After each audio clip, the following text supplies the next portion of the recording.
शेष, परिग्रह अनुराग न द्वेष, वो मुनिवर चल पड़े। धारा है दिगंबर वेश, किया मुक्ति श्री में प्रवेश, वो मुनिवर चल पड़े।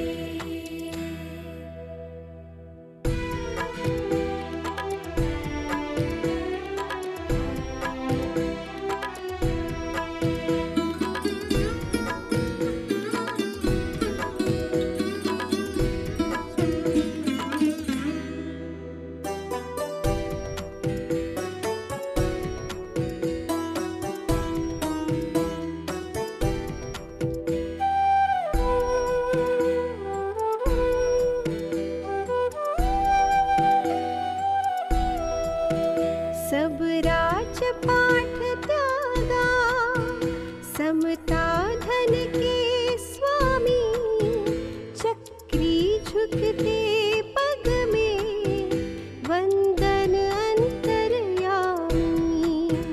बहती उपशम रसधार, त्यागा सुत किय परिवार, वो मुनिवर चल पड़े। धारा है दिगंबर वेश, किया मुक्ति श्री में प्रवेश, वो मुनिवर चल पड़े, वो मुनिवर चल पड़े। धारा है दिगंबर वेश, किया मुक्ति श्री में प्रवेश, वो मुनिवर चल पड़े।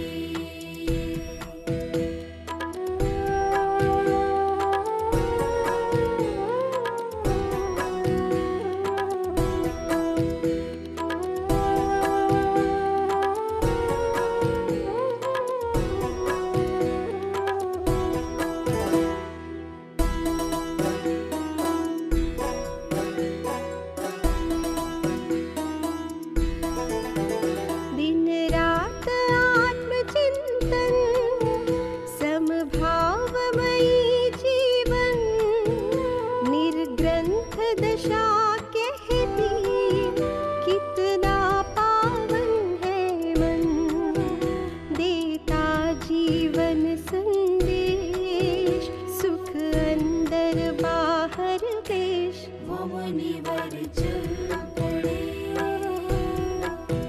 धारा है दिगंबर वेश, किया मुक्ति श्री में प्रवेश, वो मुनिवर चल पड़े, वो मुनिवर चल पड़े। धारा है दिगंबर वेश, किया मुक्ति श्री में प्रवेश, वो मुनिवर चल पड़े।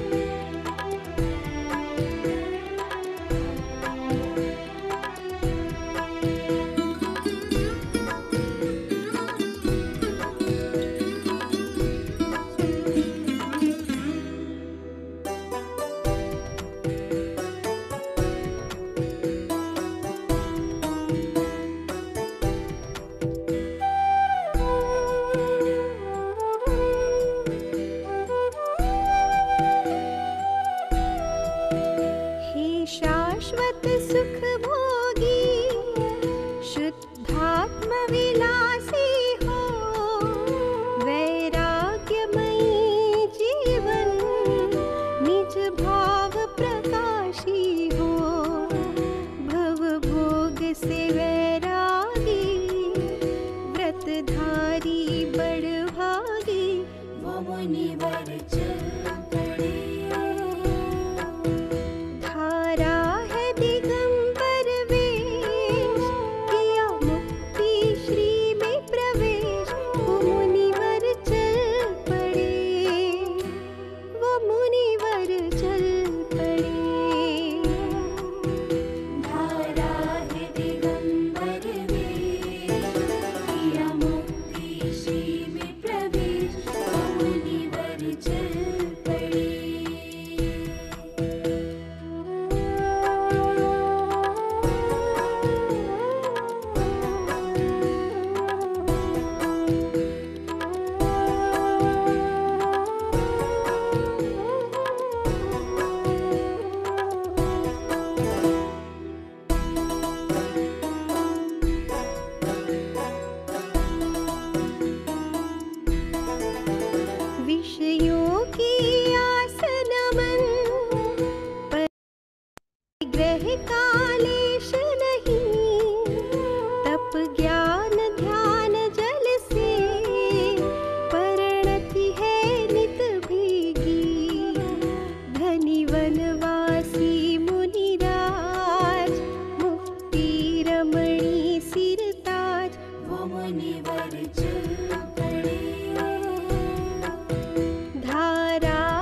शब्दवाद नय षट द्रव्य गुण पर्याय और प्रमाण का, जड़ कर्म चेतन बंध का, अरु कर्म के अवसान का।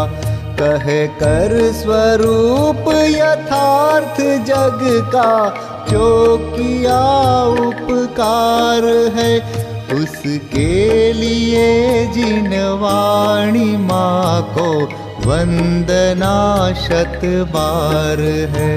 उसके लिए जिन वाणी माँ को वंदना शत बार है, वंदना शत बार है, वंदना शत बार है।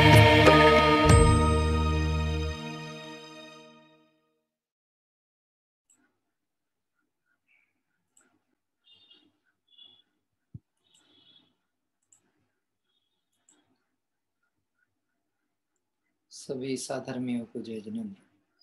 आइए मंगलाचरण पूर्वक स्वाध्याय प्रारंभ करते हैं। नमो अरिहंताणम, नमो सिद्धाणम, नमो आयरीयाणम, नमो वज्रायाणम, नमो लोई सागसाहूणम। अरहंत सिद्ध सूरी उपाध्याय साधु सर्व, अर्थ के प्रकाशी मांगलिक उपकारी हैं। तिनको स्वरूप जान रागते भई जो भक्ति, काय को नमाए स्तुति को उचारी हैं। धन्य धन्य तुम ही से काज सब आज भय, कर जोरी बार बार वंदना हमारी है। मंगल कल्याण सुख ऐसो हम चाहत हैं, हो मेरी ऐसी दशा जैसी तुम धारी है। मंगल कल्याण सुख ऐसो हम चाहत हैं, हो मेरी ऐसी दशा जैसी तुम धारी है।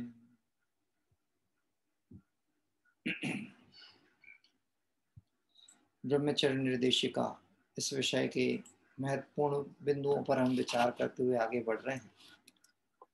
एक देश ब्रह्मचर्य की भूमिका तो गृहस्थ के अनुसार भी होती है, और साथ ही साथ में एक देश ब्रह्मचर्य के साथ जिन्होंने वास्तव में स्वस्त्री संबंधी विकल्प को भी त्यागा और सर्व स्त्रियों के प्रति ऐसा परिणाम रखा, माता बहन सुता पहचाना, और उस राग को अपने लिए अहितकर जानकर पुरुषार्थ करते हुए उसे छोड़ा। ऐसे जीवों के लिए विशेष रूप से व्याख्या इसमें चलती है कि जब उसने एक विषय छोड़ा है, कहना चाहिए वेद संबंधी विषय का त्याग किया, तो अन्य पंचेंद्रिय विषय भी जो हैं, ये सभी विषय सेवन का परिणाम अब्रह्म परिणाम कहलाता है। सील की परिभाषा में मुनीश्वर सील किसे कहते हैं, ऐसी चर्चा जब कहीं आती है तो वहां लिखते हैं अपने स्वभाव से चलायमान नहीं होना, यही सील गुण है। सील यानी होता है स्वभाव, और अपने स्वभाव से चलित नहीं होना, इसको शील कहा। शीलवान पुरुषों का प्रथमान योग में भी हम देखते हैं तो इंद्र भी आकर के, स्वर्ग से आकर के इंद्र भी उनकी पूजा भक्ति करते हैं। जैसे आपने सेठ सुदर्शन का जीवन वृत्त को देखा था, और सेठ सुदर्शन के जब हम उनके जीवन घटनाक्रम को देखते हैं तो जब उनके ऊपर कुशील का दोष लगा करके और उन्हें फांसी की सजा दे दी गई थी, सूली पर चढ़ाया जाने वाला था, उस समय देवों ने आकर के उनकी रक्षा की थी। क्योंकि ये जो संयम होता है, सील होता है, ये सुरनाथ मतलब देवगण भी इसके प्रति बहुत समर्पित होते हैं, क्योंकि स्वर्ग गति में एक यही चीज है जो नहीं हो सकती। तब चाहे सुर राय कर्म शिखर को वज्र हैं, द्वादश विधि सुखदाय क्यों न करे नित्य शक्ति सम, उसमें संयम धर्म की महिमा गिनाई गई। आइए, जो हमारा विषय चल रहा है, पंडित साहब ने बहुत वर्तमान परिवेश घटनाक्रम को देख करके भी आगम पद्धति से इन विषयों की ओर संकेत किया, जिसकी सावधानी रखना अति आवश्यक है। देखिए, जैसा समय है उस परिवेश के हिसाब से परिवर्तन होते हैं। सांस्कृतिक सामाजिक परिवर्तन वर्तमान परिस्थितियों के अनुसार बदले जाते हैं और बदलते भी हैं, यद्यपि मूल धारा यथावत रहती है। यहाँ एकमात्र उद्देश्य है जीव विकारों में न फंसकर अपने स्वभाव में रहे, अपने स्वभाव को प्राप्त करे, क्योंकि स्वभाव की प्राप्ति का नाम ही सुख है। स्वभाव में रहना यही शील है। इसलिए इस विषय की बारंबार कहना चाहिए स्पष्टीकरण करने और प्रेरणा देने के लिए सारी चर्चा चल रही। कल जिस पॉइंट पे हम विराम लिए थे 99 नंबर का, 99 नंबर का बिंदु चलता था, चर्बी युक्त साबुन, सुगंधित तेल, औषधि युक्त तेल, अशक्य रोग आदि की दशा छोड़कर। मतलब यदि कोई औषधि रूप में ऐसा तेल आदि है जिसमें गंध आदि भी हो, यद्यपि इसे श्रृंगार सामग्री के रूप में प्रयोग तो बिल्कुल भी नहीं करना चाहिए, क्योंकि सुगंध भी जो है, गंध भी विषय तो है ना। किसका विषय है? ये इसका घ्राण इंद्री का विषय है, और घ्राण इंद्री का विषय है तो जो भी विषय सेवन का परिणाम होगा वो विकार का ही कारण होता है। पांचों इंद्रियों में ये एक जैसा नियम लागू होता है, यानी स्पर्शन, रसना, घ्राण, चक्षु, कर्ण, इसके जो विषय हैं, यानी जो इस इंद्रियों के द्वारा ग्राह्य पदार्थ हैं, उनमें आसक्ति का परिणाम या उसमें सुख बुद्धि होना, ये वास्तव में अब्रह्म का भाव कहलाता है, दुश्शील कहलाता है। इसलिए यहाँ कहा कि सुगंधित तेल, चर्बी युक्त साबुन, ऐसे साबुन जिनमें गंध विशेष हो लेकिन जिसकी प्रामाणिकता और शुद्धता का ज्ञान नहीं हो, उसका प्रयोग नहीं करना चाहिए। वर्तमान में आज देखा जाए तो जो हम एडवर्टाइजमेंट मीडिया के माध्यम से किन्हीं प्रोडक्ट की जानकारी हमें दी जाती है, उसमें एकमात्र उद्देश्य जो होता है वह अपना निजी लाभ होना है, धन का आय करना है, लाभ प्राप्त करना है, ये काम उद्देश्य होता है। उसमें ये नहीं देखा जाता कि ये वास्तव में जिसे दी जा रही है उसके लिए लाभप्रद है कि नहीं, या फिर जिस पद्धति से बनाई जा रही है उसमें किसी को हानि तो नहीं। मतलब हिंसा पोषक तरीके से बनाई जाएगी और दूसरे को कष्ट का भी कारण बनती हो, तब भी वह चीज प्रस्तुत की जाएगी। अपनी सुरक्षा अपने हाथ, ये बात समझ करके पंडित साहब ने बात कही कि ऐसे चर्बी युक्त साबुन, तेल, सुगंधित तेल, इत्र, सेंट, शैम्पू, टूथपेस्ट, अशुद्ध मंजन, पाउडर आदि का प्रयोग नहीं करना चाहिए, क्योंकि इन सब का संबंध विषयानुराग से होता है, और हमें तो विषयानुराग छोड़कर स्वरूप की तरफ में अपनी दृष्टि को झुकाना है। तो सबसे अच्छा तरीका यह है ऐसे साधनों से बचें, क्योंकि हमारी जो भूमिका है वो कमजोरी की भूमिका है। कमजोरी की भूमिका में जैसे किसी व्यक्ति का यदि इम्यूनिटी सिस्टम, रोग प्रतिरोधक क्षमता कम हो तो उसे रोग बहुत जल्दी लग जाते हैं। पता, जो लोगों को कीमो किया जाता ना, कीमो जिनको होता है, उनका इम्यूनिटी सिस्टम इतना कमजोर हो जाता है कि यदि उनके पास में कोई व्यक्ति ने आकर के एक बार छींक भी दिया तो इनको सर्दी हो जाए, उनका संक्रमण तीव्रता से लगे। तो ये निश्चित समझना, इस पंचम काल में हीन परिणाम के धारी जीव हैं। आप और हम सब का भी सहन क्षमता बहुत हीन है। तो तरीका ये बताया कि ऐसे साधनों से बच के रहे, क्योंकि यदि इनका संयोग करोगे, संसर्ग करोगे, तो परिणाम विचलित हुए बिना रहेंगे नहीं। तो बुद्धि पूर्वक इनका त्याग कर देना ही सबसे श्रेयस्कर उपाय।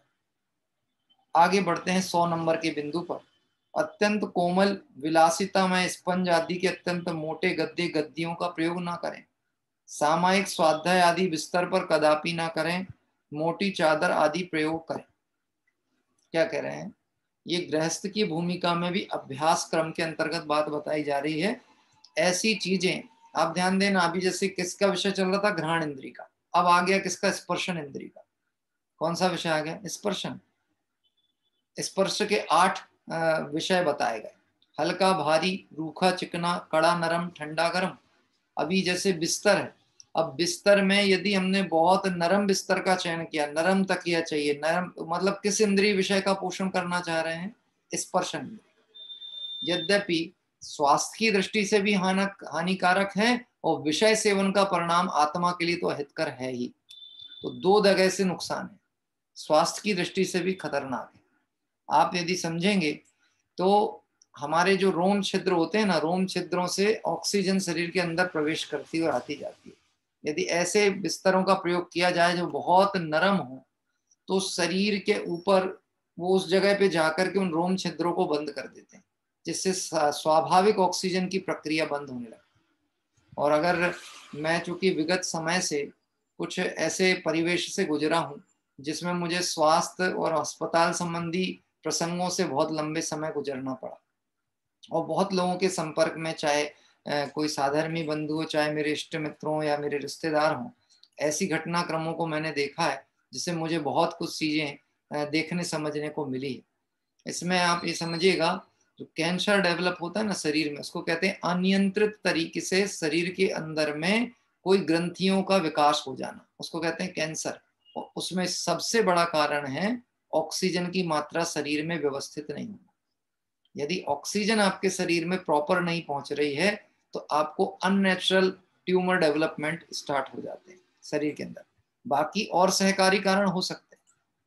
एक डॉक्टर्स का मेडिकल काउंसिल भी है, मैं बीच में उनके संपर्क में भी था थोड़ा, तो उनके माध्यम से भी ऐसी जानकारियां अपने को प्राप्त होती रहती थी।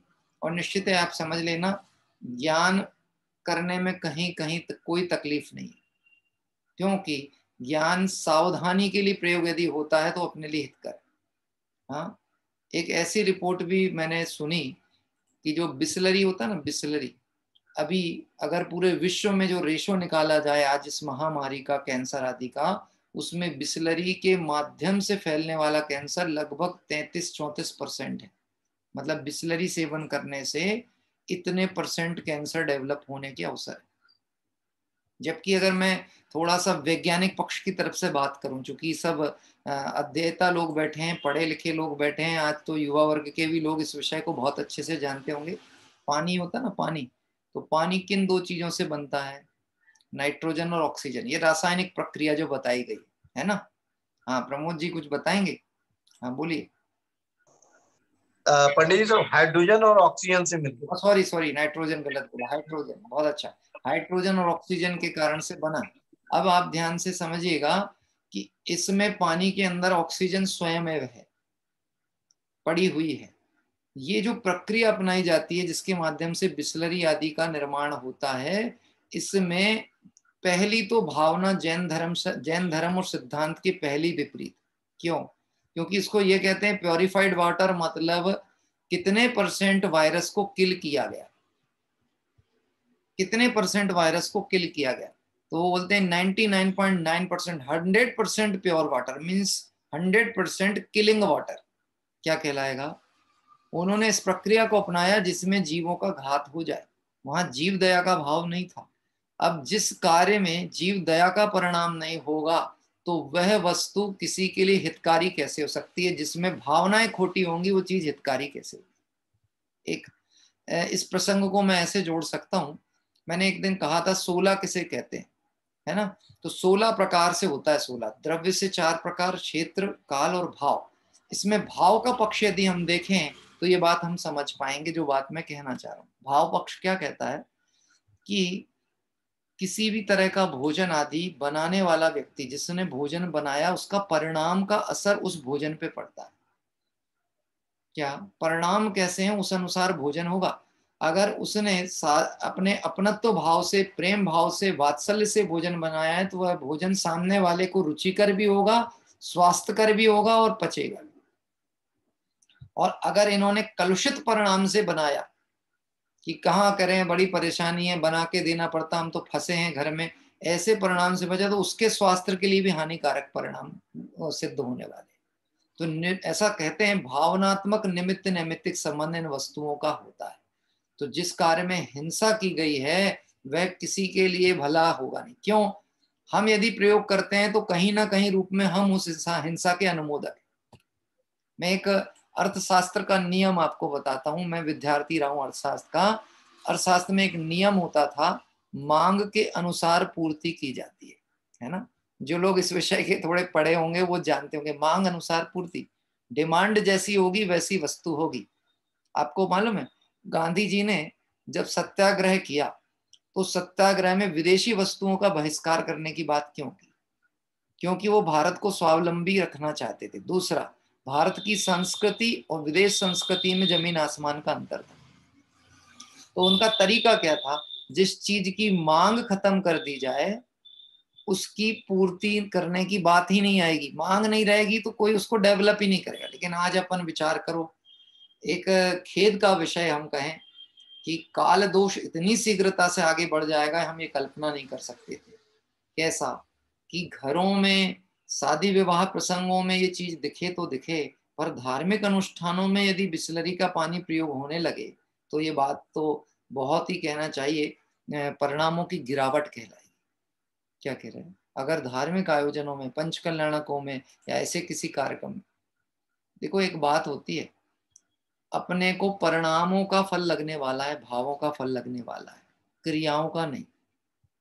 ये बात अपनी चालू ही यहीं से हुई थी। आपको यदि स्मरण हो, आज से जब हमने 5-6 महीने स्वाध्याय पहले भी चालू किया था साथ साथ, तो हमारा प्रथम विषय ही ये था, क्रिया, परिणाम और अभिप्राय। ध्यान था? है? कुछ लोग तो शुरू से ही जुड़े हैं ना, तो उनको विषय स्मरण में हुआ, क्रिया, परिणाम, अभिप्राय। और इस विषय का आधार अपन ने बनाया था मोक्ष मार्ग प्रकाशक का 7वां अधिकार, स्वरूप सन्मुख मिथ्या दृष्टि। जो जैन निश्चयाभासी हैं, जैन मिथ्या दृष्टि हैं, उनकी चर्चा इसमें की गई। अब आप उस विषय के आधार पर यदि इसको सोचेंगे तो जिस व्यवहारिक मर्यादा की व्याख्या यहाँ की जा रही है, इसके बिना तो परिणामों में कहना चाहिए करुणा का भाव, वात्सल्य का भाव, सरलता का भाव आ ही नहीं सकता। अनछना पानी पीने वाले को कभी जीव जीव रूप दिखने नहीं वाला, आत्मा की अनुभूति नहीं हो सकती। युगल जी साहब एक कहते थे, मैंने बात की थी जब छने पानी का प्रकरण अपन ने लिया था, ध्यान है? रात्रि भोजन, छना पानी और देवदर्शन, ये 3 बाह्य लक्षणों का स्वाध्याय किया था। उस समय युगल जी की ये बात मैंने स्मरण कराई थी। युगल जी कहते थे कि आधा गिलास पानी पिए और आधा गिलास फेंक दे, कौन सा पानी, छना की अनछना? ये छना, लेकिन आधा पीता है और आधा फेंकता है, उसको सम्यक दर्शन होने का अधिकार नहीं। क्या कह रहे हैं? सम्यक दर्शन होने का अधिकार नहीं है। क्यों ऐसा कहा? तुझे करुणा का परिणाम है कि नहीं, जीव जीव रूप भाषित होता है कि नहीं। देखो, असक्यता में होने वाले अपराध को ज्ञानी जन आलोचना, प्रतिक्रमण, प्रत्याख्यान के माध्यम से उसका अपनी भूल का अनुभव करते हैं और भूल सुधारने की दिशा में आगे बढ़ते हैं। लेकिन जो भूल को भूल नहीं स्वीकारे, उनकी कभी भूल सुधरती नहीं। यहाँ जो इस विषय की चर्चा चल रही है वो ज्ञान कराया जा रहा है, मार्ग ऐसा है। इस तरीके से हमें अपने जीवन में धर्म, व्यवहार धर्म का पालन करना चाहिए। ठीक है? तो कीजिए शक्ति प्रमाण, क्या करना है? कीजिए शक्ति प्रमाण। लेकिन जो सर्वथा निषेध है उसमें शक्ति प्रमाण नहीं, उसका करना है त्याग। और जो कमजोरी वश छूट हो जाती है उसको करेंगे कीजिए शक्ति प्रमाण। शक्ति बिना श्रद्धा नहीं। क्या करें? नहीं बने तो श्रद्धा करना, और अगर बने तो निश्चित ही पालन करना चाहिए। हाँ, मैं तो इतना ही अगर एक बात कहूं कि हमारे इन विषयों की चर्चा सुनते हुए किसी के मन में इतना भाव भी तैयार हो गया, हमें अपने घर में पानी छानने की व्यवस्था व्यवस्थित कर लेनी चाहिए, या हमें बिसलरी आदि के पानी को छोड़ देना चाहिए। समझ लेना, उसकी तत्व समझने की पात्रता चालू हो गई। अब उसके अंदर जीवन में ये तत्व प्रवेश करना चालू होगा। देखो, पात्र एक ही है, उसमें रखना क्या है ये हमें तय करना पड़ेगा। हाँ, अशुद्ध वस्तु रखेंगे तो पात्र शुद्ध हो जाएगा, शुद्ध वस्तु रखेंगे तो पात्र शुद्ध होगा। अब पहले अशुद्ध रखी थी तो कर्तव्य क्या है कि पहले अशुद्ध को हटाएं और पात्र को निर्मल करें, फिर वस्तु को उसमें रखें। ये आत्मा की चर्चा तब समझ में आएगी जब व्यवहारिक धर्म जीवन में ये सब लागू होने लगे। क्या देखना, किसी दूसरे को देख देख करके इस विषय पे विचार नहीं करना, वो क्या करते हैं, उनका जीवन कैसा है, वो इतना जानते हैं, फिर उनमें कमी क्यों है, ये विचार बिल्कुल कभी नहीं लाना चाहिए। सदैव इस बात की जागृति होनी चाहिए, मुझे मेरा कल्याण करना है, मुझे मेरे मार्ग को प्रशस्त करना है, जगत को नहीं देखना है ना। इसलिए आगे बढ़ते हैं। अत्यंत कोमल विलासिता में स्पंज आदि के अत्यंत मोटे गद्दे गद्दियों का प्रयोग नहीं करें। क्यों? क्योंकि ये कहीं ना कहीं स्पर्शन इंद्रिय की आसक्ति का परिणाम। बनारसी दास जी ने देह की मगनताई को मांस भक्षण कहा है। क्या?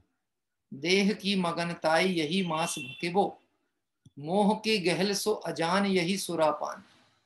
मोह में पड़े हुए जीव ऐसे हैं जैसे वह अनादि से शराब के नशे में धुत पड़े।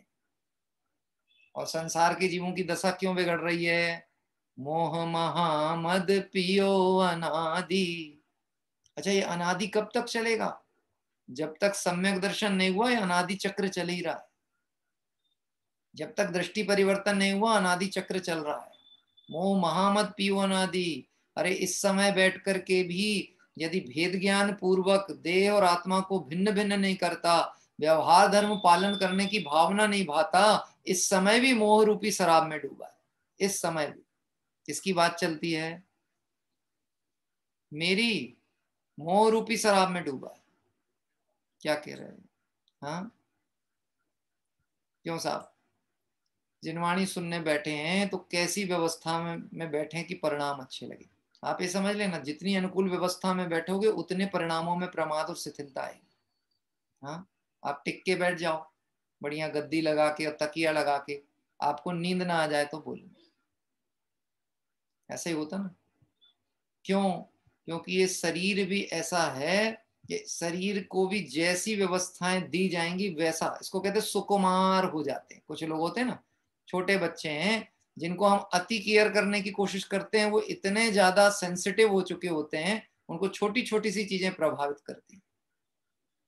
हाँ, इसलिए मजबूत बनना श्रमणों का मार्ग है। वनवासी होना है, घर में भी रहना तो कैसे रहना कि दृढ़ता पूर्वक रहना, श्रद्धान के बल से रहना, और ऐसा देह की आसक्ति इतनी नहीं कर लेना कि पूरा जीवन देह की व्यवस्था में ही संपादित चला जाए। देखिए, इसलिए इनका प्रयोग नहीं करें। सामायिक स्वाध्याय आदि बिस्तर पर कदापि नहीं करें। नीचे बैठ सकते हैं, चटाई ले लेवें, हैं, इतनी व्यवस्था तो अपने को एक आत्मार्थी स्वाध्यायी को अपने लिए कर ही लेनी चाहिए। क्यों? अपनी कोई ऐसी असक्तता भी नहीं है, असमर्थता भी नहीं है कि हम ये व्यवस्था ना कर सकें। आप समझ लीजिए, आप अगर ऐसी भावनाओं से अपनी धर्म आराधना चालू करोगे, आपके परिणाम उत्तरोत्तर वृद्धि को प्राप्त होंगे। आपके घर में जो स्वाध्याय कक्ष है, जब आप उस कक्ष में बैठते हो परिणाम अलग, जब आप ड्राइंग रूम में बैठते हो तो परिणाम अलग, जब आप बेडरूम में जाओगे तो परिणाम अलग, और जब आप भोजनशाला या किचन में जाओगे तो परिणाम अलग। मैं अपने पिताजी का एक अनुभव आपको कहता हूँ। वो एक बात कहते थे कि मुझे भोजन के लिए तभी बोला करो जब भोजन का समय हो जाए तैयार। क्या? वो अपना लेखन पठन पाठन करते रहते थे, उन्हें पता भी नहीं लगता था समय का। और अगर वो भोजन के लिए बैठे हैं और उनका समय हो चुका, उसके बाद विलंब होगा, तो वो उनको रुचिकर नहीं था। क्यों? कि बोले ऐसा परिणामों का संबंध होता है कि आ गए ना, बैठ गए वहां पे, चौकी पे बैठ गए आके, अब भोजन का काल है, तो विकल्प वहां चला जाए। बात ख्याल में आती? तो ये निमित्त नैमित्तिक संबंध। तो अभी अगर कमजोरी की स्थिति में सबसे अच्छा उपाय है ऐसे संसर्ग और साधनों से ही बचना चाहिए जो विकार के कारण, ऐसी सामग्री प्रयोग से बचना चाहिए जो प्रमाद का कारण, ऐसे कार्यों से बचना चाहिए जिससे हिंसा विशेष होती है। हाँ, अब कितनी चर्चाएं, सोचें, समझें, विचारें। पता है, ये जो मोटे डनलप के गद्दे होते हैं ना, मैंने एक डिस्कवरी के ऊपर एक आर्टिकल पढ़ा था, डिस्कवरी में, वो देखा भी उस आर्टिकल को। मेरे घर पे भी इस विषय में मैंने एक बार चर्चा हुई थी। उसमें ऐसा बताया था, हमें पता नहीं लगता उसका, उन्होंने इतना जूम करके वीडियो दिखाया था उस गद्दों का। उन गद्दों में इतने सूक्ष्म जीव राशि उत्पन्न हो चुकी होती है अंदर, कि जो छिद्रों से बाहर निकल के और हमारे शरीर के संसर्ग में आती है, और वह शरीर में प्रवेश भी करती है। क्या? अब वो प्रवेश करती है, और वो चूंकि हमारी प्रकृति के अनुकूल नहीं है, प्रकृति भिन्न है, तो वो रोग आदि का कारण बनती है। लेकिन गजब की बात है, विज्ञान कह दे, रिपोर्ट बता दे, तो इसको ऐसा लगता देखो विज्ञान की महिमा। लेकिन वीतरागी भगवंतों ने ये बात पहले से कह दी, तो मार्ग की महिमा आ जाए तो काम वैसे ही हो जाए। क्या कह रहे? तो महिमा किसकी आती है? हाँ, कौन है विज्ञान नगर के वैज्ञानिक? युगल जी साहब ने लिखा, विज्ञान नगर के वैज्ञानिक, तेरी प्रयोगशाला विस्मय, केवल कला में उमड़ पड़ा, संपूर्ण विश्व का ही वैभव। विज्ञान नगर के वैज्ञानिक कौन है? सिद्ध भगवान। हाँ, विज्ञान की महिमा आती है। विज्ञान मतलब कौन? विशेष ज्ञान। केवल ज्ञान को विशेष ज्ञान कहा कि पर्याय है ना वो ज्ञान की इस अपेक्षा से, परंतु वो ज्ञान की पर्याय में झलक क्या रहा? लोकालोक झलकते इसमें ऐसा प्रभु का केवल ज्ञान। ये जो चर्चा चल रही है क्या है? ये काल्पनिक चर्चाएं नहीं है, जो वस्तु स्वरूप दिव्य धनी में झलका ये वो बात है। यदि हम जिन आज्ञा को माने तो जैनी हैं। ये सब जैनत्व के बातें हैं। जैनी का घर कैसा होना चाहिए, जैनत्व के परिणाम वालों का जीवन कैसा होना चाहिए। क्यों साहब, मुनि धर्म सरल है कि गृहस्थ धर्म सरल है? कैसा लगता है, गृहस्थ धर्म सरल है? ये सब चीजें, व्यवहार की चर्चाएं सुनते हैं, पढ़ते हैं, और फिर अगर अपने जीवन में ना हो तो हमको क्या लगेगा, इससे अच्छा तो सबका त्याग ही बेहतर है। कहाँ तक किसको समेटेंगे, किसको हटाएंगे। लेकिन गजब की बात है, उस त्याग की महिमा करनी हो तो अभी भूमिका अनुसार उसको पालन करने का अभ्यास करना चाहिए। क्या कोई भी व्यक्ति जिसने एमबीबीएस करने की भावना रखा हो, डॉक्टर बनना हो, कुशल डॉक्टर बनना हो, उसको अभ्यास तो करना पड़ेगा, एकदम से नहीं बनेगा। जितना जितना अनुभव बढ़ेगा उतना उतना उसकी विषय की विशेषज्ञता आती जाती है। देखिए, यदि किसी को शारीरिक तकलीफ हो, जैसे हड्डियों में दर्द है, जोड़ है, फिर भी सामायिक आदि में बैठना हो, तब भी निषेध किया कि गद्दे, तकिया, गद्दे आदि पे नहीं बैठना। उसके कई कारण हैं।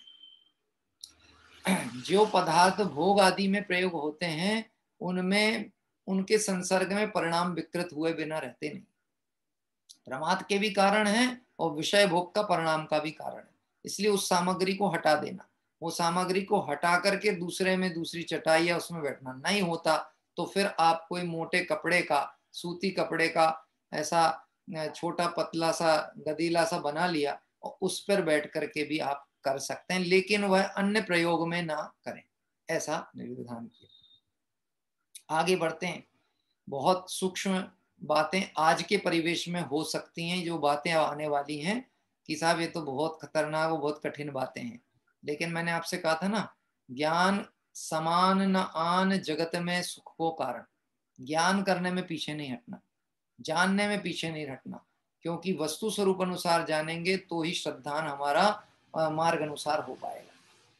एक बिस्तर पर दो भाई या दो बहन साथ में ना सो, सील की मर्यादा के अंतर्गत बात कह रहे हैं। क्या एक बिस्तर में दो भाई दो बहन, अब इसके आगे की बात क्या कहेंगे, दोस्त मित्रों की बात हो सकती है, हाँ? दोस्त मित्रों की बात हो सकती है। दो भाई दो बहन मतलब एक ब्लड रिलेशन वाला भी हो, एक उम्र पड़ाव के साथ में, वो उसमें ना सो। मुझे याद है हम लोग जब छोटे थे तो हम भाई बहन सोते थे छोटे छोटे। मैं थोड़ा सा बड़ा हुआ, मतलब शायद मैं पांचवी छठवीं में रहा होगा, तब मेरे अपने बहनों से बहुत तीव्र रहा, अति से ज्यादा। क्योंकि हम लोग सब घर घुसू बच्चे थे, बाहरी परिवेश से दूर, तो घर में ही वो ही है बस, परिवार ही परिवार के बीच में रहना।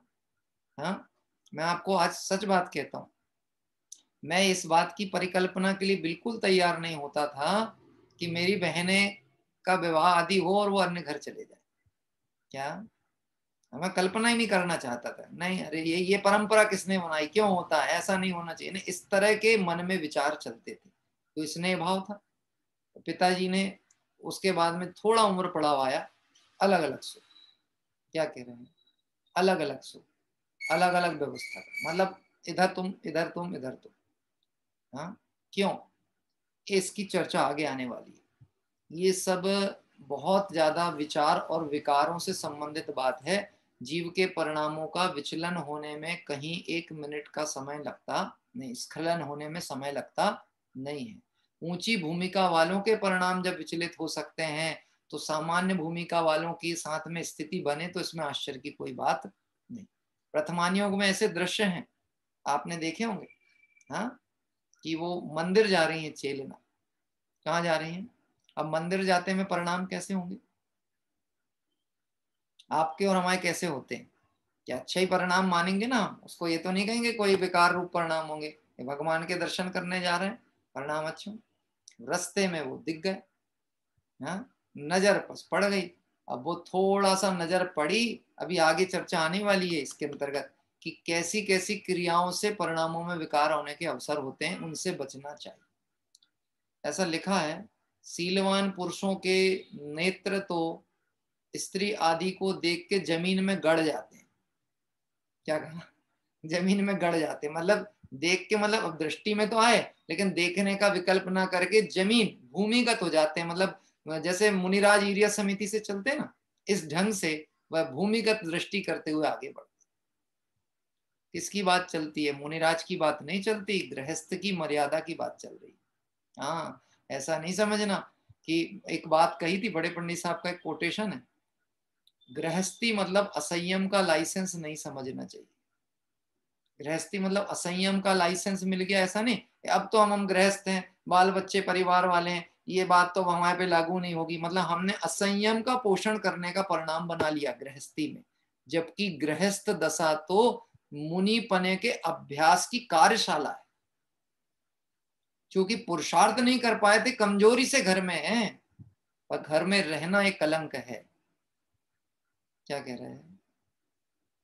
हाँ, जो सिद्ध समान स्वरूप का धारी हो और वो बंधन में फंसा हो, शोभा की बात है।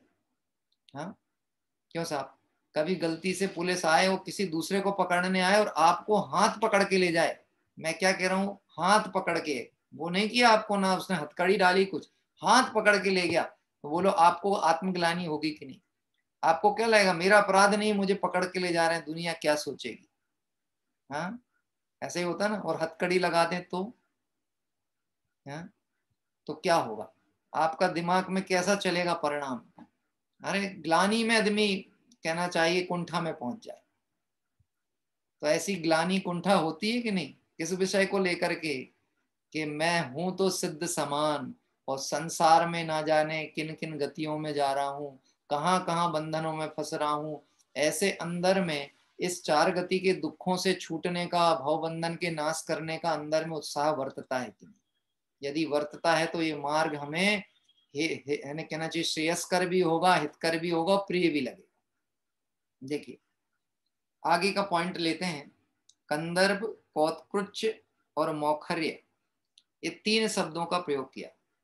हाँ, अतुल भाई ने एक अच्छा कोटेशन भेजे, घर में जन्म लेना मजबूरी है, और क्या कहा, घर में जन्म लेना मजबूरी है और घर में मरना कलंक है। ये पंडित जी का कोटेशन। मजबूरी है मतलब अब संसार अवस्था है मनुष्य पर्याय की, तो घर में जन्म तो हुआ है परिवार कुटुंब के बीच में, लेकिन जन्म हो गया यहाँ तक ठीक है, लेकिन घर में ही मरण हो गया, ये कलंक कहलाएगा। क्यों? क्योंकि ये मैंने कल बात कही थी ना, ये पड़ाव है, पड़ाव से प्रेम नहीं किया जाता, पड़ाव से समय, पड़ाव में समय काटा जाता है। हाँ, एक बार एक भाई बता रहे थे, हैदराबाद तरफ में वो गए होंगे अपने किसी रिलेटिव को लेकर के काय के लिए बाईपास कराने, यानी बाईपास जो हार्ट का ऑपरेशन सर्जरी कराने। तो वो बोलने लगा मुझसे, मेरे अच्छे निकट में ही है, वो बोलने लगे ऐसी जबरदस्त व्यवस्था थी वहां की, आप क्या होटल में होगी व्यवस्था, क्या बोलते हैं, ऐसी व्यवस्था थी हॉस्पिटल की, होटल में क्या, आपको फील नहीं होने देंगे कि हॉस्पिटल, हाँ, फील नहीं होने देंगे। पूरा ऐसा ट्रीटमेंट, ऐसी व्यवस्था, ऐसा मतलब 2 BHK रूम जैसा, मतलब डॉक्टर्स भी आएंगे तो आपको ऐसी फील नहीं होगी कि डॉक्टर है, आप लगेगा आप किसी बढ़िया होटल रूम में है, LCD लगी है, AC लगा है, आपको जो खाना है फ्रिज रखा है, सब सब व्यवस्था है। पैसा जरूर लगता है लेकिन तकलीफ नहीं होती। मैंने कहा मालूम है ये जो विचार हमने किया है, ये हम निदान बंद करते हैं। किस बात का निदान? सुविधा की दृष्टिकोण से रोगों का आमंत्रण करना चाहते हैं। ये बात की देखो, व्यवस्था कितनी बड़ी, कितनी बड़ी। अरे तुझे वो व्यवस्था तो दिख रही है, परंतु ये नहीं दिख रहा कष्ट क्या है। और व्यवस्था तुझे अनुकूल लगी क्योंकि तेरे शरीर में कष्ट नहीं था। जिसको कष्ट है उसको AC का रूम सुहाएगा है? उसको वो इतनी सुविधाएं जो दी जा रही वो सुहाएगी? कि कोई हाथों हाथ उसको सेवा परिचर्या कर रहा है तो क्या उसको आनंद आ रहा है? नहीं आ रहा। आप देख लो अभी जो कोरोना में जो लोग अस्पताल में पड़े हैं, मैं कहता हूँ बहुत अच्छे प्राइवेट हॉस्पिटल में हो तब भी वहां बंधन प्रतीत होता है कि नहीं होता? हाँ, रहना चाहते कि नहीं, नहीं नहीं घर जाना है, हम तो घर जाएंगे, हमको यहाँ नहीं रहना। क्यों? जिसे बंधन बंधन रूप प्रतीत नहीं होता वो कभी निर्बंध नहीं हो सकता। हाँ, तो बंधन समझ में आना चाहिए। देखिए आगे की चर्चा में बढ़ते हैं। 102 नंबर का पॉइंट आता है, कंदर्प, कौत्कुच और मौखर्य। कंदर्प मतलब अश्लील कार्य, अश्लील कार्य करना। और कौत्कृत्य मतलब होता है हास्यपूर्ण वचन आदि बोलना, हास्यपूर्ण वचन, हंसी मजाक वगैरह। और मौखर्य मतलब होता है जैसे चेहरे के द्वारा एक्सप्रेशन करना, जिसको हम कहें हाव भाव या चेष्टाएं। ये सब चीजें कहना चाहिए सील के विरुद्ध क्रियाओं में गिनी गई। कौन कौन सी चीजें? पहले तो अश्लीलता, कंदर्प मतलब काम का जो परिणाम है उसका गर्व करना, दर्प करना, उसको कहते हैं कंदर्प। क्या कह रहे हैं? ये कोई पुरुषत्व तो नहीं है। किस बात का? जगत जनों में पुरुषत्व इसलिए माना जाता कि इसने परिवार बढ़ा लिया, ये पुरुष है, परिवार चलाता है तो पुरुष है, इसने बालकों को जन्म दे दिया तो पुरुष है। आपको यदि याद हो महावीर अष्टक में एक ऐसा दोहा डाला गया है, एक ऐसा पद आता है, कुमारावस्थाया मपि निज बलादेन विजिता। सुना है आपने सब? कुमारावस्थाया मपि निज बलादेन विजिता।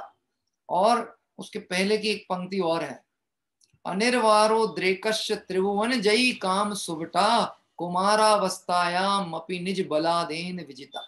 जिससे सारा संसार हार चुका था, हार जाता है, ऐसे काम को हे महावीर भगवान आपने युवावस्था में जीत लिया। कब जीत लिया? जब सब हारते हैं तब आपने उसको जीत लिया। तो बोलो आप कामजयी हो कि नहीं? है? एक बार कामदेव अपनी पत्नी रति को डींग मार रहा था। डींग मार रहा मतलब यही कंदर्प दिखा रहा था, हाव भाव दम। देखो एक व्यक्ति दुनिया में ऐसा नहीं है जो मेरे से ना हारा। क्या ऐसा आता है वर्तमान युग में, जहाँ पे सील धर्म की चर्चा है ना, तो सील मंजूषा करके एक पुस्तक है, उसमें ये कथानक दिया। वहां कहा ऐसा कोई नहीं जो मुझसे ना हारा हो। तो उसकी पत्नी क्या बोलती है? वहां ऐसा लिखा ऊहू कर रही है, मतलब ऊहू मतलब तुम्हारी बात सही नहीं है। तो बोले ऐसा क्यों करती है? तो वो इशारा करके दिखाती है दिगंबर मुद्रा को। किसको? दिगंबर। इनको तुमने जीता क्या? तो वो भी कहता ऊहू नहीं, इनको भर मैं नहीं जीत पाया। तो फिर तुम दिग्विजयी कैसे हो गए? हाँ, तुम काम जयी हो इसीलिए पुष्पों से करता हूं अर्चन, ऋषभादि चतुर्विंशति जिनवर आदर्श रहो मेरे प्रतिक्षण। क्या कह रहे हैं? आपने काम यानी विकार को जीता। कब जीता? जब सारा जगत उसके चक्कर में पड़ करके अपना जीवन खोता है, उस समय में ही आपने उसको विजय प्राप्त कर दी। तो ऐसी चेष्टाएं, ऐसी क्रियाएं और ऐसी कहना चाहिए हाव भाव का प्रदर्शन नहीं करना। मैं इस विषय में वर्तमान परिवेश की एक ऐसी बात आपसे कहना चाहता हूं जो आप सब इसको देखते होंगे। आज युवा पीढ़ी के साथ में एक बात है, वो क्या कहते हैं, हम तो सब जस्ट फ्रेंड हैं। क्या शब्द प्रयोग होता है? फ्रेंड है। अब मैं आपसे पूछता हूं ये फ्रेंड का अर्थ क्या होता है? मित्र का क्या अर्थ होता है? जो सुख दुख का साथी हो वही? कि दुख का साथी हो कि सुख का साथी हो? मित्र किसको कहोगे? सच्चा मित्र किसको कहोगे? सुख में काम आए कि दुख में काम आए? क्यों प्रांजल भाई? बेस्ट फ्रेंड कौन है? जो तकलीफ में काम आए कि जब आप आनंद में जीवन व्यतीत कर रहे हो तब वो काम आए? कौन सा? दुख में। यही कहेंगे ना, जो हमारे को तकलीफ में, परेशानी में निष्प्रयता से सहयोग करे वो हमारा मित्र। अब मैं आपसे एक बात इस विषय पे विचार करना, आप जिसको हम फ्रेंड शब्द का प्रयोग कर रहे हैं वो आपके सुख सुविधा संसाधनों के साथ ही हैं। आपके पास व्यवस्थाएं हैं, पैसे हैं, साधन हैं, तो उनकी मित्रता है और वो आपके साथ अच्छा व्यवहार करते हुए दिख रहे हैं। हाँ? जो उनकी कहना चाहिए आपके प्रति सहृदयता है, उसका संबंध किसी विषय या पदार्थ से। यदि वह चीज आप में नहीं है तो हो सकता वो आपके निकटवर्ती नहीं। एक सामान्य लक्षण में बता रहा हूं मित्र का। अब आपसे बात कहते हैं लड़के और लड़की, इन दो के बीच में मित्रता को कैसे घटाएंगे, जहां पे ऐसा विधान कर दिया कि भाई भाई हो तो एक बिस्तर पे नहीं सो सकता, बहन बहन हो तो एक बिस्तर पे नहीं सो सकता, सगे भाई बहन हो और एक उम्र पड़ाव पे आ चुके हो, 12 14 15 साल के हो तो हाथ पकड़ के बाजार में नहीं चल सकते। तो ये मित्रता वाली बात कहाँ से हुई? हाँ, क्योंकि ये सब घटनाक्रम आज समाज के बीच में बहुत सामान्य दृष्टिकोण से आपकी नजर में आते होंगे। ये कोई छुपी बात नहीं है, मैं कोई बहुत गहरी बात नहीं कर रहा, बहुत जनरल चर्चा है जो आप देख रहे समझ रहे होंगे। होता है कि नहीं होता?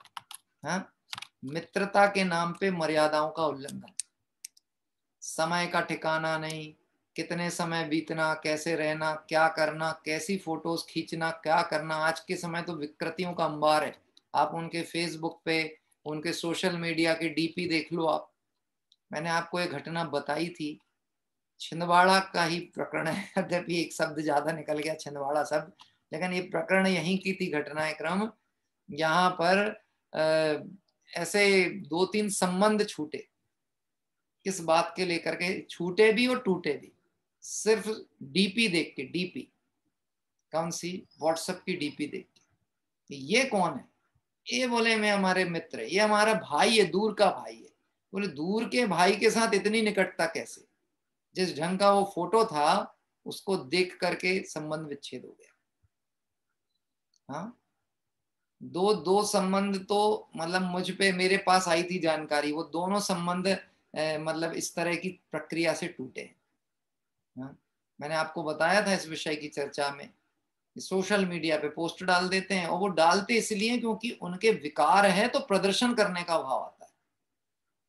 क्या कह रहे हैं? विकार है तो प्रदर्शन का परिणाम आए बिना रहेगा। इसलिए लोक नीति भी ये कहती है, धर्म नीति कहती है, ऐसे कंदर्प मतलब उस काम विकार का प्रदर्शन या मान नहीं करना चाहिए। कमजोरी है, कमजोरी कभी भी दिखाई नहीं जाती, कमजोरी मिटाई जाती है, छिपाई भी नहीं जाती। समझना, कमजोरी छिपाने के लिए नहीं है, मिटाने के लिए है, और दिखाने के लिए तो है ही नहीं। देखो, कदाचित अपने जीवन में थोड़ी कहीं कमजोरी हो भी तो हमारा एक कर्तव्य बनता है कि जिससे जिन शासन को उपहास हो, जिन शासन की निंदा हो, लोगों की धार्मिक आस्थाएं कहना चाहिए छेदित होती हों, ऐसे कार्यों से बचना चाहिए। देखिए, दो लोग एकांत में विशेष सावधानी रखें, नहीं तो चिर संस्कार से चली आई वासना जागृत हो सकती है। क्या कह रहे हैं? दो लोग एकांत में। आपको एक बात कहें, इसके पहले जो विषय चल रहा ना, कौतकृच, हास्य पूर्ण वचन, आपको पता है ये हंसी हंसी में कितने काम बिगड़ते हैं।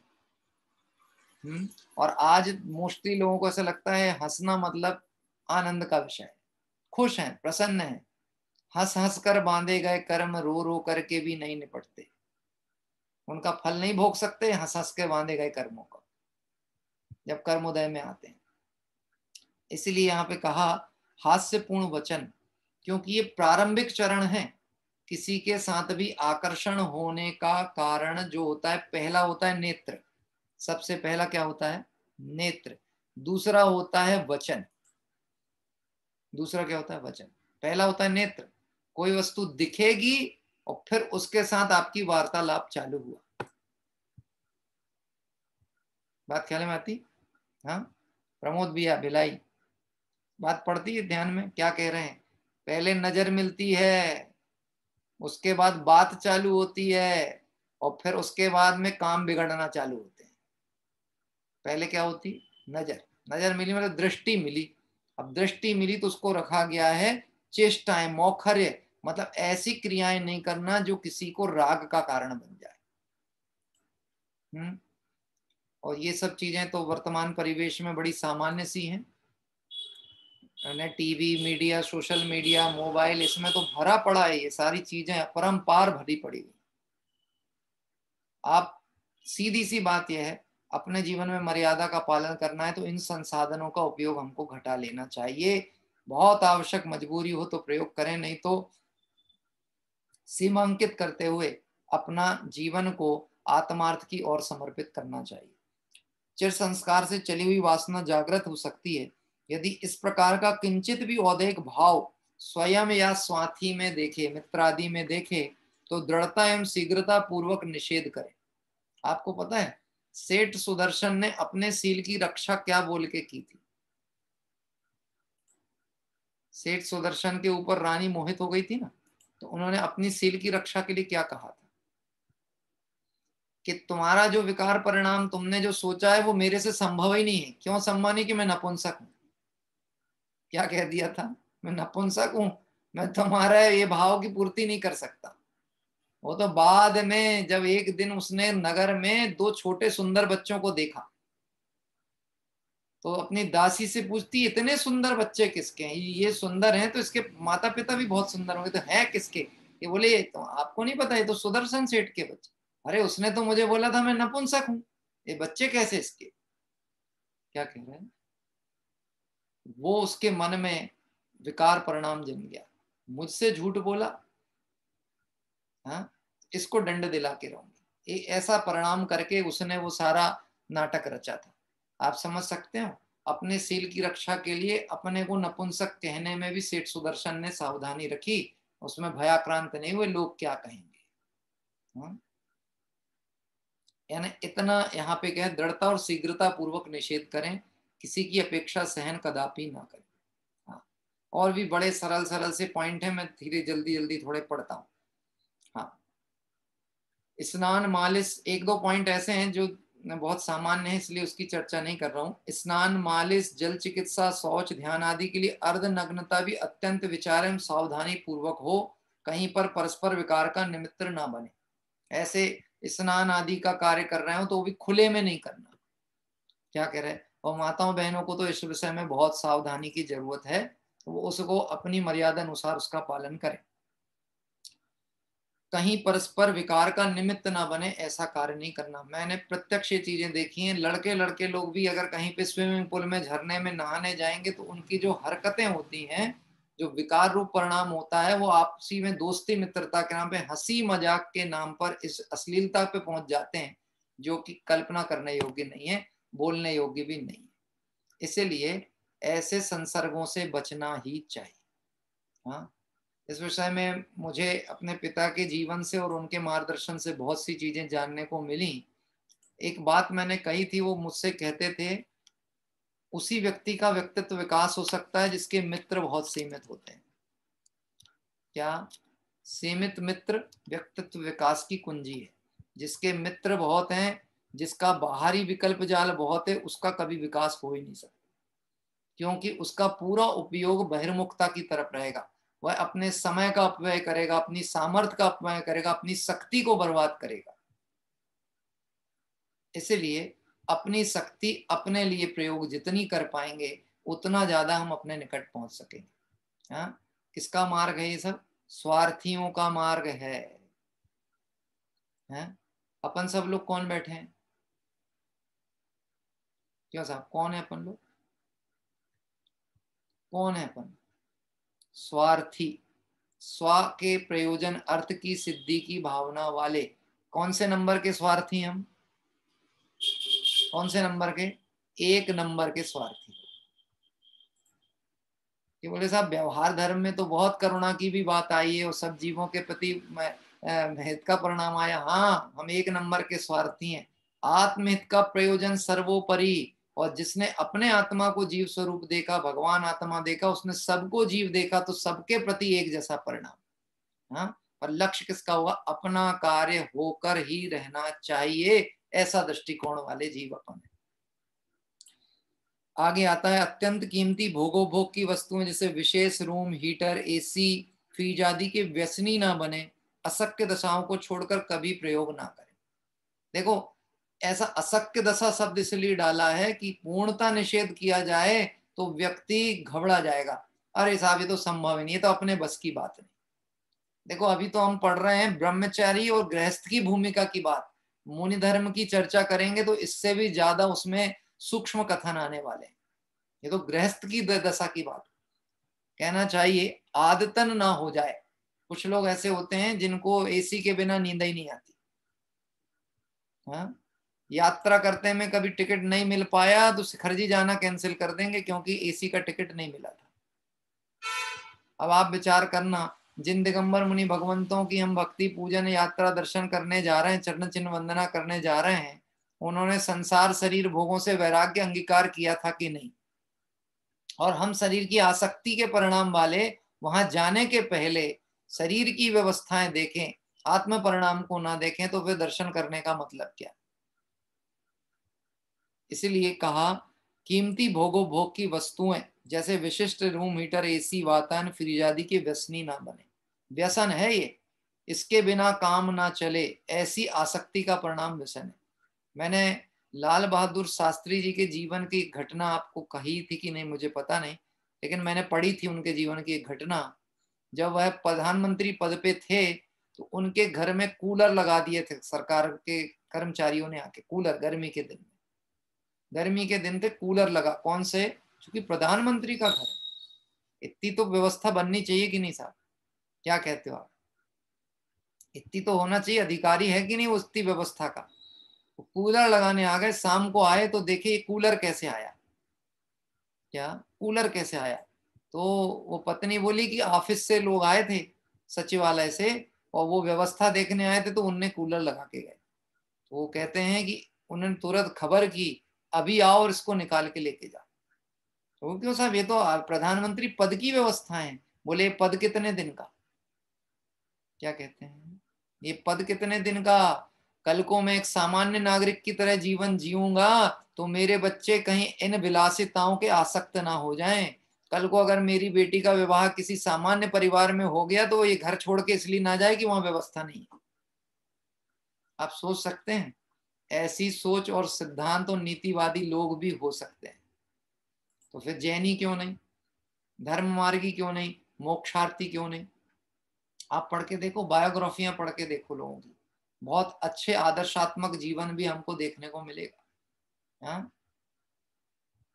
नेहरू जी का विरोध कर दिया था लाल बहादुर शास्त्री ने किसी सिद्धांत या नीतिगत बात पे, तो उन्हें इस्तीफा देना पड़ा मंत्री पद से सरकार में रहते हुए।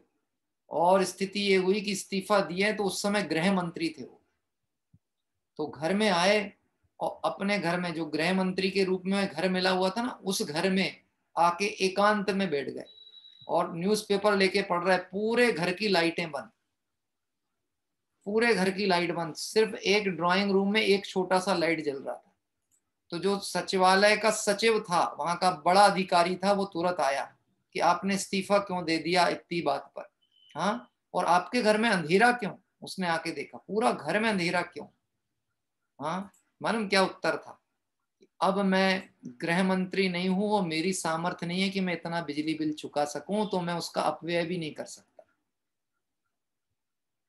मैंने आपसे एक बात कही थी, ऐसी सोच वाले लोगों को धर्म मिल जाता तो ये तो भगवान बन गए होते अब तक। और हमें मार्ग मिला है और हमारी सोच नहीं सुधर रही तो हमारा भाव खो जाए तो इसमें कोई आश्चर्य की बात नहीं। क्या कह रहे हैं? हमें जो प्राप्त हुआ है ना, वो अमूल्य है, तो हमारा कर्तव्य और हमारा पुरुषार्थ बहुत उग्र होना चाहिए। देखिए, भोगोपभोग की वस्तुएं जैसे विशिष्ट रूम हीटर, एसी, फ्रिज आदि के व्यसनी ना बने। ये बात अपने को अपनी पीढ़ी को भी सिखानी चाहिए। आपके पास हो भी साधन तो भी उनको सुविधाओं के प्रति इतने परस्त ना कर दो कि वो सामान्य जीवन शैली से घबराने लगे। हाँ, आपकी सामर्थ्य भी हो ना तो भी बच्चों को टू व्हीलर खरीद के मत देना जब तक उनके लाइसेंस की योग्यता ना आ जाए। साइकिल चलाओ, साइकिल से जाओ। कि साहब क्यों ऐसा क्यों, हमारे पिताजी इतने गरीब हैं? कि नहीं, गरीब तो नहीं है, परंतु समय पे और योग्यता के पहले दी गई वस्तु व्यक्ति को विकृत ही करती है। पंडित साहब का कोटेशन है, संस्कार बिना की सुविधाएं पतन का कारण होती हैं। संस्कार बिना की सुविधाएं, संस्कार दिया नहीं और सुविधाएं दे दी, निश्चित पतन होने वाला, निश्चित समझ लीजिएगा। पथ भ्रष्ट हो जाएगा, मार्ग भ्रष्ट हो जाएगा, दुश्शील हो जाएगा, सत्य व्यसनी हो जाएगा, कोई उसमें आश्चर्य की बात नहीं। इसलिए भोगोपभोग की वस्तुओं में बहुत व्यसनी और आसक्त नहीं होना। कोई असक्तता की अवस्था में प्रयोग करना पड़े तो अलग बात है, नहीं तो उसके अधीनस्थ नहीं हो जाना। हाँ, देखो आज वर्तमान परिवेश में जो सहनन का घट रहा हुआ दिख रहा है ना, ये सब चीजें आपको प्रत्यक्ष देखने में आती है। हाँ, प्रत्यक्ष देखने में आती, सहनन घट रहा है। क्यों घट रहा है? क्योंकि हम संयोग और व्यवस्थाओं के बहुत अधीन हो चुके हैं। ये व्यवस्था नहीं मिली तो ऐसा नहीं, ये व्यवस्था मिली तो ये नहीं हो सकता, ये चाहिए ही हमको। हाँ, मैं तो अपने बच्चों को भी इस विषय में बोलता हूँ, टोकता हूँ। हमको याद है हमारी माँ हमको बताती थी, हमारी बहनें और ये बताते थे हमको कि हम लोग छोटे थे ना, गांव में थे, तो ऐसे एक थाली में एक रोटी रख के दे दी और दाल रख दी तो खा लेते थे चैन से। आजकल के बच्चों के नाटक कितने हैं पता, ये सब्जी नहीं खाएंगे, ऐसा नहीं होगा, वैसा नहीं होगा। मैंने 3-4 आवासीय शिविर लगाए बच्चों के, 3 साल, लेकिन उसमें यही था मेरा नियम कि आप अपने बच्चों को फॉर्म भर के हमारे पास छोड़ के जाओ और आपका हस्तक्षेप नहीं होना चाहिए। अगर आपको भरोसा है कि हम सही संस्कार देंगे यहाँ तत्व ज्ञान, तो फिर आप छोड़ के जाओ। आप निगरानी रख सकते हो पर हस्तक्षेप नहीं कर सकते। हाँ, हस्तक्षेप नहीं कर। अब होता क्या है, अपन ने संस्कार उनको सिखाए, समझाए और उनके ज्ञान में आए और उनके जीवन में पालन करने का भाव बना। 8 दिन बाद शिविर खत्म, घर पहुंचे, आपने वही सुविधाएं, वही व्यवस्थाएं उनको फिर मुहैया करा दी जो उनके जीवन में कहना चाहिए पतन लाने वाली, परिणामों को गिराने वाली। तो वो पालन कैसे होगा? बात ख्याल में आती। इसलिए इस विषय पे बहुत गंभीरता से इसलिए विचार करना, यद्यपि गृहस्थ की भूमिका है, पर मैंने एक बात कही थी, हमें अपनी समाधि के लिए निर्यापक अपने घर में मिलने चाहिए। बाहर से एक व्यवस्थाओं की पराधीनता में ऐसी स्थिति ना बन जाए कि बच्चा आपकी बीमारी में डॉक्टर को बुलाने की तो सोचे पर उसको ये भी याद ना आए कि आपको डमुकार मंत्र सुनाना है। हाँ, कि आपको क्या कहते हैं कोई पाठ सुना दे। मैं आपको बहुत साक्षात घटनाएं मेरे साथ तो बहुत आते हैं ऐसे प्रसंग, इसीलिए मैं वो बातें आपसे शेयर करता हूँ। हाँ, ऐसे प्रसंग आए, फोन आया कि वो किसी का स्वास्थ्य बहुत खराब है, तो मैंने कहा कि भाई आप लोग उनके पास में बैठ करके थोड़ा पाठ पढ़ो, मेरी भावना है, 12 भावना है, या जो स्तुति पाठ उनको याद हो, स्मरण में हो, जिसमें उनका भाव लगता हो, वो पाठ पढ़ो। हाँ, आप आश्चर्य मानोगे, कॉलेज पढ़ने वाले उनके बच्चों को पाठ पढ़ते नहीं बन रहा, पाठ पढ़ते नहीं बन रहा, एक लय में नहीं पढ़ पा रहे, शब्द उच्चारण सही नहीं कर पा रहे, वो सामने वाले के परिणाम क्या होंगे? हाँ, और मैं तो अभी अभी वर्तमान परिवेश की स्थिति तो कैसी चल रही कोरोना काल में, आप देख रहे हैं। हाँ, अब तो मृत्यु भी अभिशाप हो चुकी है, इस समय तो मृत्यु भी अभिशाप है। किसी की उस प्रसंग में मृत्यु हो जाए, कोई खड़ा नहीं हो सकता, कोई संबोध नहीं सकता, उसका परिवार को दूर रहना पड़ेगा, उसके घर से दूर हो जाएगा। ऐसी परिस्थिति में सिर्फ एक अपना संस्कार और तत्वाभ्यास ही काम आता है, और कुछ भी काम आने वाला। देखिए समय तो हो चुका, अपना टाइम भी हो गया है। एक वैराग्य प्रसंग और आज हुआ है। अपने भाई सचिन जी जो हमारे साथ बैठते थे, उनके बड़े पिताजी की अस्वस्थता चलती थी इसी बीमारी में, और आज प्रातः काल उनका देह परिवर्तन हुआ। तो ये सब प्रसंग जीवन में घटनाक्रम में जुड़ते हैं। यद्यपि वह प्रत्यक्ष रूप से तो नहीं जुड़े थे हमसे, लेकिन उनके परिवार परिजन के लोग सदस्य जुड़े थे, और हमारे सचिन जी और उनका परिवार जुड़ता ही था। उनके बड़े पिताजी, पास गांव है, सिंगोड़ी के निवासी, अपने सिंगोड़ी से बहुत से साधर्मी जुड़ते हैं, सिंगोड़ी के रहने वाले थे। उनके दामाद, उनकी बेटी वगैरह सिवनी से अपने साथ जुड़ती थी। आज उनके यहाँ ऐसा वैराग्य प्रसंग आया है। कल चूंकि हम आज तो नहीं, चूंकि आज वह परिवार अपने साथ नहीं जुड़ सकता था, आज ही उनका फ्यूनरल हुआ है, तो अपन जैसे उनकी खारी हो जाती है या वो होगा तो फिर अपन पाठ आदि का रखेंगे। आइए अभी हम सभी भक्ति के क्रम में जुड़ते हैं। हमारे वनमाला जी जो हैं, मैं उनसे अनुरोध करूंगा आप एक भक्ति लें तो बहुत अच्छा रहेगा। जिनवाणी स्तुति किसी को लेने का परिणाम हो तो वो मुझे सूचित कर दीजिए। जिनवाणी स्तुति जिन्होंने कल बोला था और मेरी दृष्टि ना पढ़ पाई हो, वो आज पुनः एक बार मुझे संकेत कर देगा। हाँ जी, उदयपुर वालों ने आज दोनों अवसर प्राप्त किए ऐसा लगता है। एक तो हमारे वनमाला जी ले रही हैं भक्ति, और हमारे भंवर देवी जी जो हैं उदयपुर से, वो जिनवाणी स्तुति। आवाज आ रही है? हाँ आती है जी, आती है। जय जिनेंद्र सभी का। जय जिनेंद्र। जिया कब तक घूमेगा संसार में, चलो चलो न चेतन दरबार में। जिया कब तक घूमेगा संसार में, चलो चलो न चैतन्य दरबार में।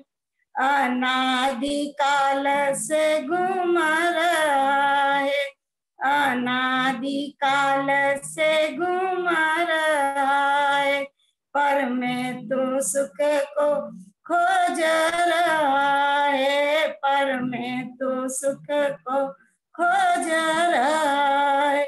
जहाँ सुख का नहीं है ठिकाना, चलो चलो न चैतन्य दरबार में। जहाँ सुख का नहीं है ठिकाना, चलो चलो न चैतन्य दरबार में। जिया कब तक घूमेगा संसार में, चलो चलो न चैतन्य दरबार में।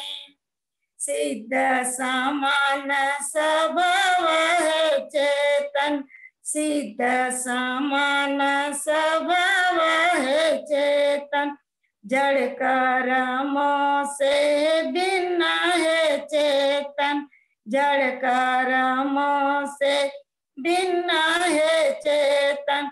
स्वसन्मुख पर्याय चलो चलो न चैतन्य दरबार में।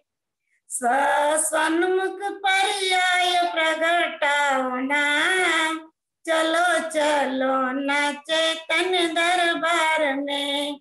अब तक जीवन ऐसा बिताया, अब तक जीवन ऐसा बिताया, संसार को ही तूने बढ़ाया, संसार को ही तूने बढ़ाया।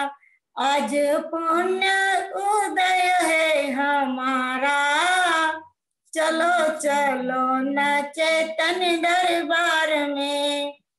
आज पुण्य उदय है हमारा, चलो चलो न चैतन्य दरबार में। जिया कब तक घूमेगा संसार में, चलो चलो न चैतन्य दरबार में। मृत्यु महोत्सव की तैयारी कर ले, मृत्यु महोत्सव की तैयारी कर ले। ममता को तज कर समता को धर ले, ममता को तज कर समता को धर ले। तेरे पास है सुख का खजाना, चलो चलो न चैतन्य दरबार में। तेरे पास है सुख का खजाना, चलो चलो न चैतन्य दरबार में। आनंद सागर अंतर में उछले, आनंद सागर अंतर में उछले।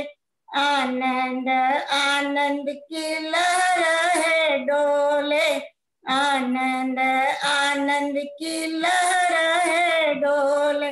उस सागर में डुबकी लगाओ ना, चलो चलो न चैतन्य दरबार में। उस सागर में डुबकी लगाओ ना, चलो चलो न चैतन्य दरबार में।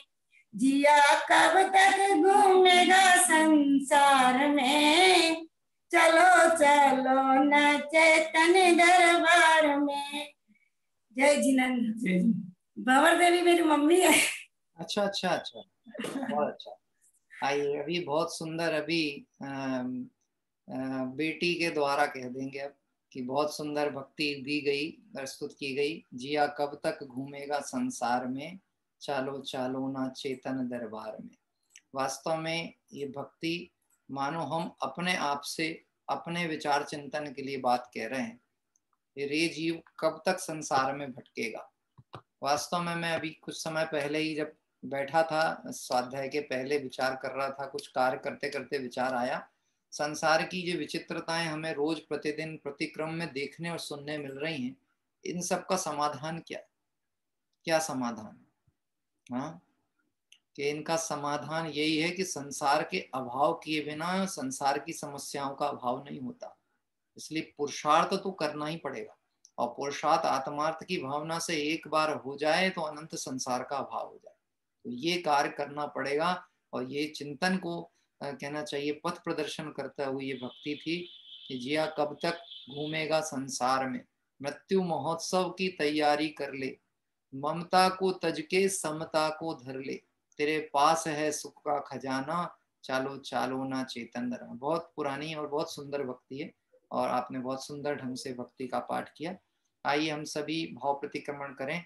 इसके साथ ही कल की मंगलमय तीर्थ वंदना के लिए हम सभी जिस क्षेत्र पे पहुंचेंगे 191वीं तीर्थ वंदना है।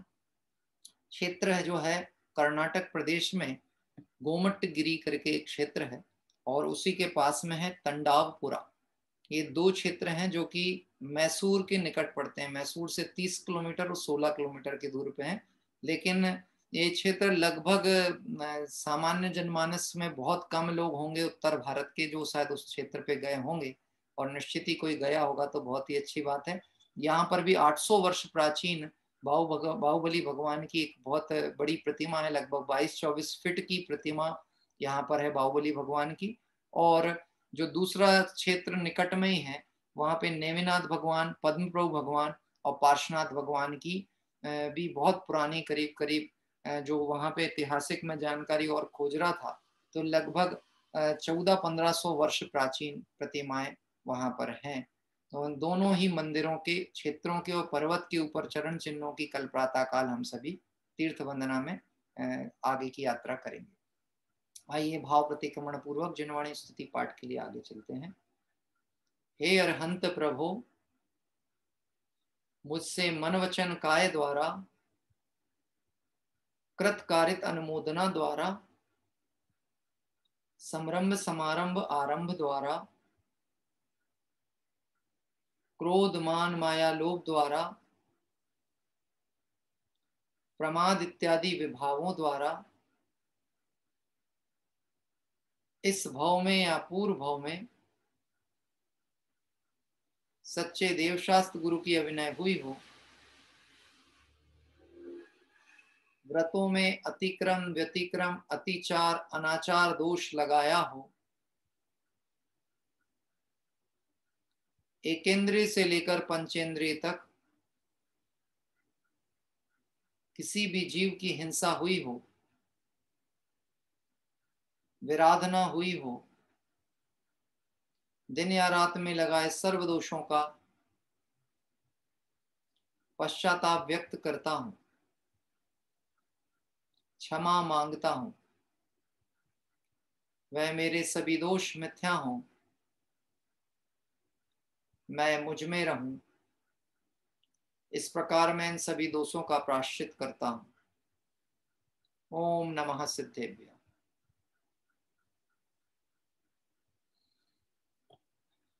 आइए जिनवाणी स्तुति पाठ के लिए हम सभी उदयपुर में आदरणीय माता जी भंवर देवी जी के पास में उनके द्वारा जिनवाणी स्तुति पाठ के लिए जुड़ते हैं। आपका माइक करेगा। आवाज आ रही है? हाँ जी आती है। आवाज आ रही है? आती है। जय जिनेन्द्र। जय जिनेन्द्र। माँ जिनवाणी गायत बताय दियो रे, आनंद भयो भारी आनंद भयो रे।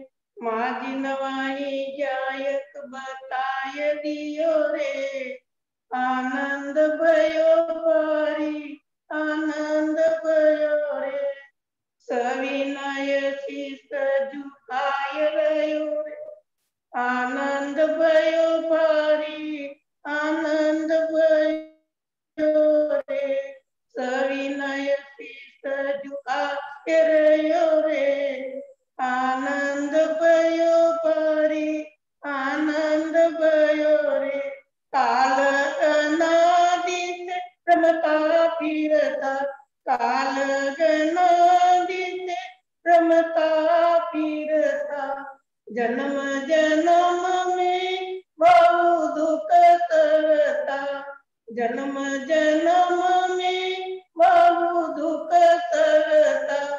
अब सब दुख पलाय गयो रे, आनंद भयो भारी आनंद भयो रे अब सब दुख पलायक रे आनंद भयो भारी आनंद भयो रे माझी नवाणी जाय बताय दियो रे आनंद भयो भारी आनंद भयो रे जो प्रमत अप्रमत नहीं ये जो प्रमत अप्रमत नहीं ये ज्ञायत शुद्ध अभेद सही है ज्ञायत शुद्ध अभेद सही है स्वयं सिद्ध दर्शा दियो रे आनंद भयो भारी आनंद भयो रे सब सिद्ध दर्शाय दियो रे आनंद भयो भारी आनंद भयो रे माझी नवाणी जाय बताय दियो रे आनंद भयो भारी आनंद भयो रे अवलंबन छोड़ जो देता पर अवलंबन छोड़ जो देता निजता वे भव प्रत्यक्ष देता निजता वे भव प्रत्यक्ष देता सम्यक रत्न प्रगाय दियो रे सम्यक रत्न प्रगाय दियो रे आनंद भयो भारी आनंद भयो रे माझी नवाणी जायत बताय दियो रे आनंद भयो भारी आनंद भयो रे अब न कामना कोई बाकी अब न कामना कोई बाकी निज महिमा सर्वोत्तम आकी निज महिमा सर्वोत्तम आकी निज महिमा में डुबाय दियो रे आनंद भयो भारी आनंद भयो रे निज महिमा में डुबाय रे आनंद भयो भारी आनंद भयो रे माग्यायत करता माझी नवाणी जायत बताय दियो रे आनंद भयो भारी आनंद भयो रे जय जिंदू या वाणी के ज्ञान से तुझे लोकालो सो वाणी मस्तक नो सदा देतनु दो जय जिंदू। बहुत सुंदर जिनवाणी स्तुति पाठ अभी उदयपुर से हमारी जो दादी जी हैं उनके द्वारा किया गया। और माँ जिनवाणी गायक बताए दियो रे आनंद भयो भारी आनंद भयो रे। जब कोई खोई हुई वस्तु हमें मिल जाती है तो निश्चित ही आनंद होते हैं। अनादिकाल से हम अपने आत्म स्वभाव को खोए थे और कली काल में इस माँ जिनवाणी ने करुणा करके हमें वह मार्ग बताया। निश्चित ही आनंद की अनुभूति हमें होती है। आइए ऐसी माँ जिनवाणी का स्मरण करते हुए काय उत्सर्ग करते हुए सभा को विराम लेंगे। नमो अरिहंताणम नमो सिद्धाणम नमो आयरियाणम नमो वच्छायाणम नमो लोय सब साहुणम नमो अरिहंताणम नमो सिद्धाणम नमो आयरियाणम नमो वच्छायाणम नमो लोय सब साहुणम नमो अरिहंताणम नमो सिद्धाणम नमो आयरियाणम नमो वच्छायाणम नमो लोय सब साहुणम। जय बोले द्वादशांगमय जिनवाणी माता की जय हो। देवशास्त्र गुरु भगवान की जय हो। अनंतानंद सिद्ध परमेष्टि भगवंतों की जय हो। वीतरागी जैन शासन की जय। कल प्रातः हम सभी 7:30 बजे का जो टाइम है उस हिसाब से जुड़ेंगे। 7:25 पर डॉक्यूमेंट्री। आज चूंकि थोड़ा सा निर्वाण कांड पाठ को रखा था इसलिए 5 मिनट और पहले चालू किया था। बाकी कल 7:25 से हम प्रारंभ करेंगे और उसके बाद जो अपना पूर्ण होने के बाद जितना भी समय शेष होगा तो समय सार कलश का जो अपना स्वाध्याय चलता है उसमें आगे जुड़ेंगे। सभी लोग आराधना के सुंदर पथ का अवलंबन लेकर के शीघ्र भव दुख से मुक्त हों, अपने स्वाभाविक आत्मिक सुख को प्राप्त करें। इसी मंगल भावना से विराम लेते हैं। सभी को जय जिनेंद्र।